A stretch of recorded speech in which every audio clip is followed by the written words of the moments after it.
Good morning বন্ধুরা। দেখো সবে মাত্র বাজে কিন্তু 6:15 আর এই দিকে দেখো আমি কিন্তু ঘুম থেকে এখনই উঠলাম। মানে বুঝতেই পারছো সবে মাত্র ঘর থেকে কিন্তু বেরোচ্ছি। তো এখন শীতের সকাল 6টা মানে কিন্তু অনেক ব্যাপার। গরমের সময় দেখবে 4টা 5টার সময় ঘুম থেকে উঠলেও কিন্তু কিছু মনে হয় না, কিন্তু ঠান্ডার সময় 6টার সময় ওঠা মানে বিরাট বড় একটা কথা। তো যাই হোক, ঘুম থেকে উঠে চাবিটা নিয়ে নিলাম। গেটে এখনও তালা লাগানো আছে, তালাটা খোলা হয়নি। তো গেটের তালাটা খুলে বাইরের অবস্থাটা কি সেটা আমি তোমাদেরকে প্রথমে দেখাচ্ছি। অবস্থা বলতে মানে বাইরের দৃশ্যটা সকালবেলা কেমন হয়ে আছে ওয়েদারটা, সেটাই আর কি।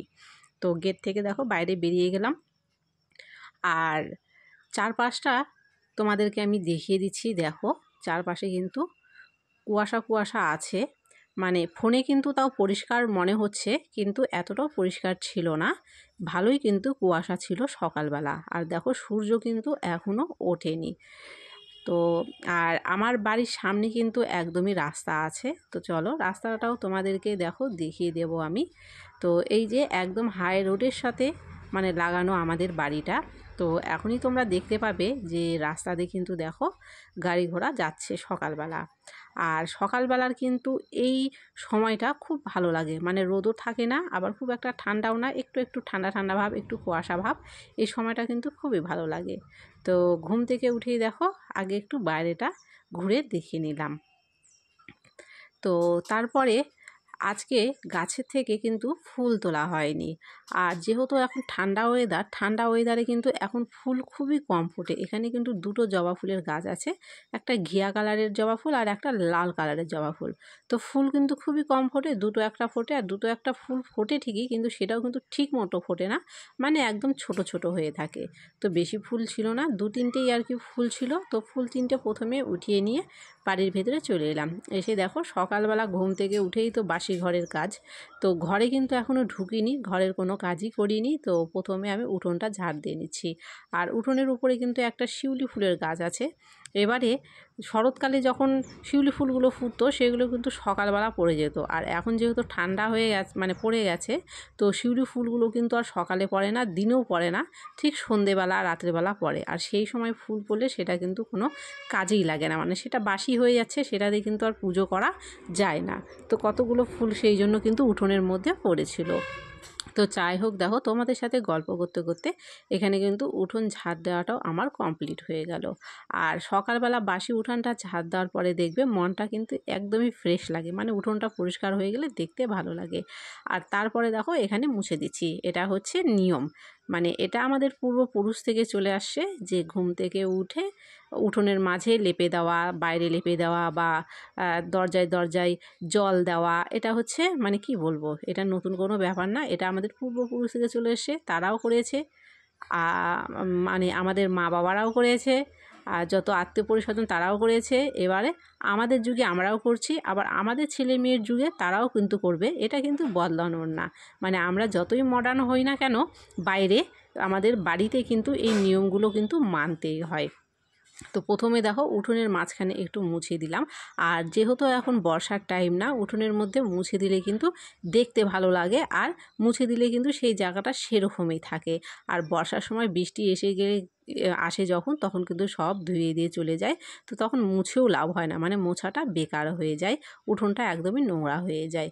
তো উঠোনের মধ্যে মুছে দিয়ে আমি কিন্তু দেখো বাইরে গেটের বাইরে চলে গেলাম, বাইরেটাতেও একটু মুছে দিচ্ছিলাম। তো এখনও কিন্তু ঘরের কাজকর্ম হয়নি, ঘরের কাজকর্ম কিন্তু আরও পড়ে আছে। তো প্রথমে আমি এখান থেকে আগে মুছে দিয়ে উঠে দেখো বাড়ির ভেতরে কিন্তু ঢুকে গেলাম। তারপরে চলো অন্যান্য কাজগুলো তোমাদের সাথে কিন্তু শেয়ার করি। আর এখানে দেখো রাতের বেলা যে বাসনগুলো ছিল মানে খাওয়া হয়েছিল, সেগুলো আর রাতে কিন্তু আমি মাজি না, থেকে যাই সকালবেলা মাজি। তো সকালবেলা বসে পড়লাম এগুলো নিয়ে। তো এগুলো মেজে উঠে তারপরে কিন্তু ঘরটা পরিষ্কার করে নেব। আর আজকে ঘর পরিষ্কার করাটা কিন্তু আজকে তোমাদের সাথে আমি শেয়ার করছি না ভিডিওটা, কেননা আজকে অনেকটাই বড় হয়ে যাবে, আজকে অনেকগুলো কাজ আছে। তো একদম স্নান ধ্যান করে দেখো এখানটায় যে জামা কাপড়গুলো পরেছিলাম সেগুলোও কেচে দিয়েছি, আর যে চাদরটা গায়ে দিয়েছিলাম সেটাও যেহেতু বাসি গায়ে দিয়েছিলাম, এবার বাসি গায়ে দেওয়া চাদরটাও কিন্তু দেখবে স্নান করে উঠে পড়তে কেমন যেন একটু লাগে, মানে ইতস্তত বোধ হয়। তো সেই জন্য চাদরটাকেও কিন্তু এখানটায় কেচে একদম মেলে যাওয়া। সূর্যটা দেখো, সূর্য কিন্তু সবে মাত্র উঠেছে। তারপরে দেখো এখনও কিন্তু চাটা কিছু খাইনি। আজকে হচ্ছে গোপাল পূজা, আর আমাদের পাশের বাড়িতে গোপাল পুজো করে, আমাদের কিন্তু গোপাল পুজো নয়। তো পাশে গোপাল পূজা করে, তো আমাকে ডেকেছিল মানে গোপাল পূজার জোগাড় করে দিতে। তো সেই জন্য দেখো এখানে একদম জামা কাপড় বলতে নাইটি পরেই একটা কাঁচা চাদর ভেতরে ঢোকানো ছিল, সেই চাদরটাকে বের করলাম, বের করে সেই চাদরটা পরে কিন্তু দেখো এখানটায় চলে আসলাম। এবার এখানে এসে কিন্তু পুজোর জোগাড়টা প্রথমে আমি করে নেব। আর সবার প্রথমেই কিন্তু আমি এখানটায় বসে পড়েছিলাম, মানে গোপালটা ঘরে ছিল, গোপালটাকে নিয়ে আসলাম, নিয়ে আসে এই যে গাঁদা ফুলের মালাটা গোপালকে পরালাম আমি। তো এই গাঁদা ফুলের মালাটা কিন্তু আমি নিজেই গাঁথলাম, গেঁথে কিন্তু দেখো গোপালটাকে পরিয়ে দিচ্ছিলাম। আর সব এখানে জিনিসপত্র আছে, এগুলো কিন্তু এখন আস্তে আস্তে করে জোগাড় করে দেবো। আর তোমাদেরকে বলে রাখি, শুধু আজকে এখানে না, মানে এখানে জোগাড় করে দিয়ে আমাকে কিন্তু চলে যেতে হবে আমার মায়ের বাড়িতে, কেননা আমার মা গোপাল পূজা করে, সেখানে আমাকে নেমন্তন্ন করেছে। আর শুধু যে নেমন্তন্ন করেছে তা নয়, আমাকে বলেছে সকাল সকাল এসে ওখানেও একটু জোগাড় করে দিতে। তো দেখো আমার নিজের বাড়িতে গোপাল পূজা নেই, কিন্তু আমার কত কাজের চাপ। তো যাই হোক দেখো এখানে কিন্তু তারপরে গোপাল ঠাকুরের ওখানটায় সব কিছু দিয়ে মানে ঘর টট বসিয়ে দিলাম, একটু আলপনা দিয়ে দিলাম। তারপরে এখানে দেখো ফল কাটতে বসে গেছি, তো ফলটা কেটে দিয়ে উঠে কিন্তু এখান থেকে বেরিয়ে পড়বো, বেশি দেরি করব না, কেননা মায়ের ওখানটায় যাব, গিয়ে কিন্তু আবার দেখো ওখানেও জোগাড় করার ব্যাপার আছে। তো প্রথমে কিন্তু দেখো এখানে কিন্তু আমি আর ভিডিওটাকে বেশি বড় করতে যাচ্ছি না, কেননা মায়ের ওখানে যাও ভিডিওটা করতে হবে। তো দেখো এখানে কিন্তু আমি সোজা চলে এসেছি আমার মায়ের বাড়িতে। এই যে লাল শাড়ি পরে ঠাকুরের সামনে বসে আছে এটা আমার মার, পাশে ওটা একটা দিদি হয়, আর এই চেয়ারে বসে আছে এটা কিন্তু আমার বৌদি হয়। আর এখানে আমি কিন্তু দেখো লুচি ভাজছি, আমাকে বসিয়ে দিয়েছে লুচি ভাজতে। আর তোমাদেরকে সত্যি কথা বলবো, নিজে একার হাতে 2 কেজি আটার লুচি একাই ভেজেছি, চিন্তা করা যায়। এবার যে দিদিটা বসে আছে বললাম, ওই দিদিটা 1 কেজি আটা আমাকে মেখে দিয়েছিল, ওটা তারপর নিজে বেলে নিজেই ভাজলাম, আর পরে 1 কেজি আটা নিজে মেখে নিজে বেলে নিজেই ভাজলাম। চিন্তা করো 2 কেজি আটার লুচি কিন্তু একাই করে ফেলাম। তারপরে এখানে কিন্তু ফল কেটে দিচ্ছিলাম ঠাকুরের। তো ফল টল কেটে দিয়ে এখানেও মোটামুটি জোগাড়টা করলাম। আমি যদিও এখানে জোগাড়টা একা করিনি, তবে আমি সুজিও করেছি, সুজি লুচি এগুলো আমি নিজের হাতে করেছি। আর তারপরে কিন্তু ফল টলগুলো কেটে দিলাম।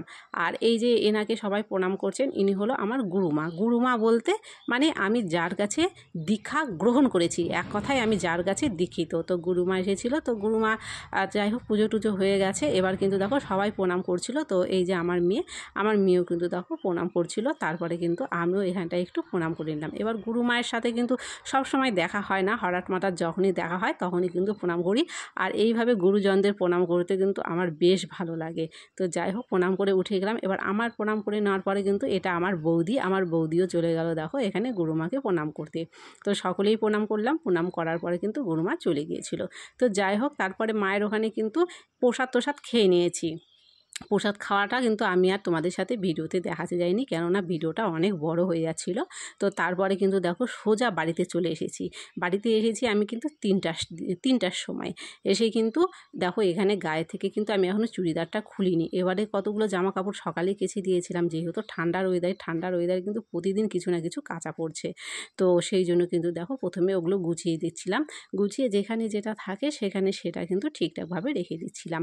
আর অনেকগুলো জামা কাপড় ছিল, মানে ফ্যানের উপরেও দেখতে পাচ্ছ কতগুলো জামা কাপড় ছিল, চেয়ারে কতগুলো ছিল, বাইরে আরও কতগুলো ছিল। মোটামুটি সবগুলো জামা কাপড়ই কিছুটা গোছালাম, আর ফ্যানের উপরে কিছুটা গোছালাম, কিছুটা রেখে দিলাম। তারপরে পাশের বাড়িতে যে সকালবেলা পুজোর জোগাড় করলাম, তো মেয়ে বলছে আমার চুলটা বেঁধে দাও, আমি ওখানটায় যাব। তো আবার দেখো কাজ করতে করতে এখানে লেগে গিয়েছি মেয়ের চুলটা বেঁধে দিতে। তো মেয়েকে চুলটা বেঁধে দিলাম, মেয়ে ওই বাড়িতে চলে গেল। তারপরে কিন্তু আমি আমার নিজের কাজগুলো আবার সব করে ফেলছিলাম।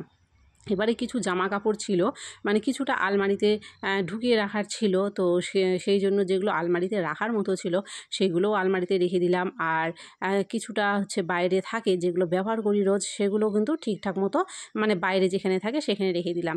এবারে দেখো আলমারিতে কিছু জামা কাপড় আর শাড়ি এগুলো আমার বাইরে ছিল, কেননা আমি তো রিলস ভিডিও করি। এবার রিলস ভিডিও করার সময় কিন্তু শাড়ি টাড়িগুলো পরি, তারপরে কোনো দিন হয়তো সঙ্গে সঙ্গে গুছিয়ে ফেলি, কোনো দিন হয়তো গুছাই না, ওরকম করেই কিন্তু রেখে দিই। তো সেই জন্য কিন্তু আমার জামা কাপড়গুলো বেশি হয়ে যায়। তো ওই জন্য কিন্তু দেখো এই শাড়িটা পরে দুদিন আগে রিলস ভিডিও করেছিলাম, সেটাকে আর গুছিয়ে কিন্তু আমি ঢোকাইনি।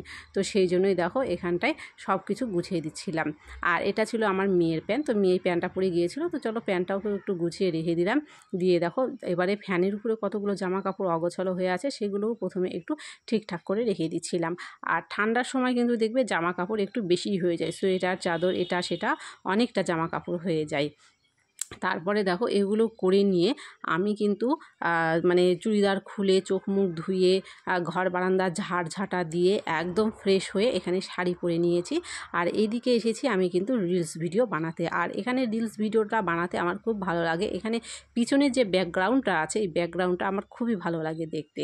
তো সেই জন্য এখানে রিলস ভিডিও বানাতে এসেছিলাম। আর মোটামুটি কিন্তু আমি দেখো ভিডিওটা বানিয়ে ফেলেছি, বানিয়ে ফেলার পরে কিন্তু এখানে ভিডিও করছি। আর এখন কিন্তু আমি চলে যাচ্ছি বাড়িতে যাব। বাড়িতে গিয়ে এখন মায়ের ওখান থেকে প্রসাদ খেয়ে এসেছিলাম। এবার আরেকটা বাড়িতে যেটা যে পুজো হচ্ছে মানে ওখানে কিন্তু এখনও প্রসাদ খাইনি, তো ওখানটায় যাব, গিয়ে কিন্তু প্রসাদ খাবো, খেয়ে তারপরে কিন্তু আমি বাড়িতে চলে আসব। তো দেখো এখানটায় ওই বাড়িটাতে কিন্তু আমি চলে এলাম। আর এখানে দেখতে পাচ্ছ ওই বারান্দায় কিন্তু খিচুড়ি রান্না হচ্ছিলো, আশেপাশে অনেক লোকজন ছিল। তো আমি ভাবলাম এখানেও একটু ভিডিও করে তোমাদের সাথে শেয়ার করে ফেলি। ওই যে পাশে পেছনে দেখো আমার মেয়ে কিন্তু দাঁড়িয়ে আছে। তো এখানে কিন্তু এখন আমি প্রসাদ খাবো, প্রসাদ খেয়ে কিন্তু সোজা বাড়িতে চলে যাব। তো যাই হোক ভিডিওটা আজকে একটু বড় হয়ে গেল, সকলে কিন্তু ভালো থেকো।